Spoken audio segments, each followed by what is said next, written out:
Hi, welcome to KHH News. I'm Chambers, and today is February 5th. And I'm Daw. Did I do that right? No. Dang it. That's okay. So we're kind of winging it. Zach's holding his face in his hands because we're so good at our jobs.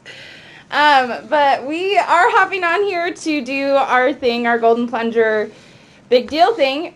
We wanted to remind you to be looking for your treasures in your closets for Parent-Teacher Bingo. If you have a dare that could be completed during Parent-Teacher Conference, send those my way. We're going to have fabulous prizes and lots of fun because, let's be real, we need something to look forward to this week. For our Golden Plunger, we decided to give it to the one, the only, Mackenzie Parks. She has been working so hard. She's choreographing for the musical. She's tutoring after school, and she's the department chair for the math department. So we just wanted to give you And she was the big deal last week. She was the big deal. So you're killing it. Good job, Parks. And now to the big deal. Okay. So last week we had the queen. The queen. This week it's a king. Oh. Okay. Do I need that by me? Or can anyone hear me? There you go. I don't know if you can hear me or not, but Well, hopefully. our next big deal is an Eisenhower fixture. He has been here for 25 years, but let's be honest. He has had enough student teachers that he can really only say that he has taught about 6 months in total. Yep, Mike Roach is this week's big deal. Yay! As a young man, Mike had a life-changing experience at the theater of the Valley Fair Mall. Credits were rolling on the 1990s cinematic masterpiece, King Ralph. Remember that one? I wasn't even born yet. Mike was reduced to tears as he thought to himself, that's me.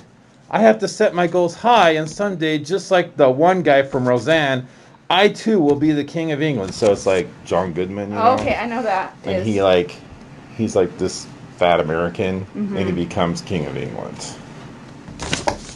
Everything I need to know. Masterpiece. Very good. Unfortunately, not long after this, his dream was somewhat crushed when Roach learned about lines of succession rules, and the fact that his red hair, yes, he used to have hair, made him more Irish than British. However, he was still determined to rule over something, and now, thanks to COVID, Roach has recently been crowned as the king of his basement/man cave. His subjects include his teenage son and his golden retriever named Holly.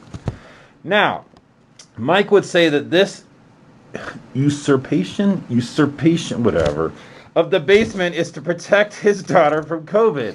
But I think the real reason is to have excuses for his excessive Lord of the Rings, Star Wars, and Marvel marathons.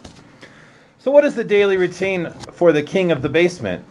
Well, it starts out by praying in a shrine dedicated to Ulysses S. Grant. His prayer goes something like this. Dear Hiram, thank you for winning the Civil War and stuff. Please bless my reign of this basement, and make sure the food I eat nourishes and strengthens my body, unlike all that booze and tobacco that you partook of. In the name of all the dead male writers, amen. Was that kind of blasphemy? A little bit, but it was good. He then summons his servant, the teenage son, and says, today for 11s, we shall have potato stew. The son responds like any other teenager would, huh? And the following conversation ensues.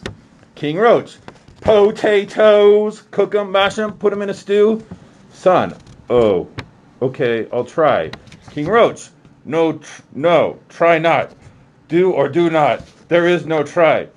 Son, right.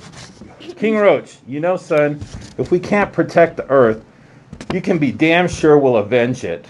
Son, avenge what? What the hell does that even mean? King Roach, it means, that we should, watch another Marvel movie. Son, come on, Dad. We've done that every day for the last 10 months. King Roach, that's King Dad to you. And do not question my authority again. To the Marvel Universe we go. And that is what happens for the rest of the day. Anyway, on the rare occasion that King Roach ventures out of the basement, he enjoys romantic walks through Georgetown, D.C. Wink, wink. That was me and him. We went on a walk through Georgetown. We saw the canals. That's very romantic. We got ice cream. Okay, let's get this done. Wow.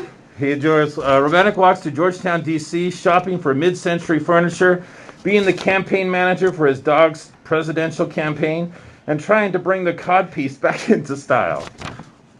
Mike's superpower is his mustache. Forget about an orb and scepter. When you rule the basement, the symbol of your power is a COVID stash. His kryptonite is an overabundance of knowledge about the stuff that no one cares about.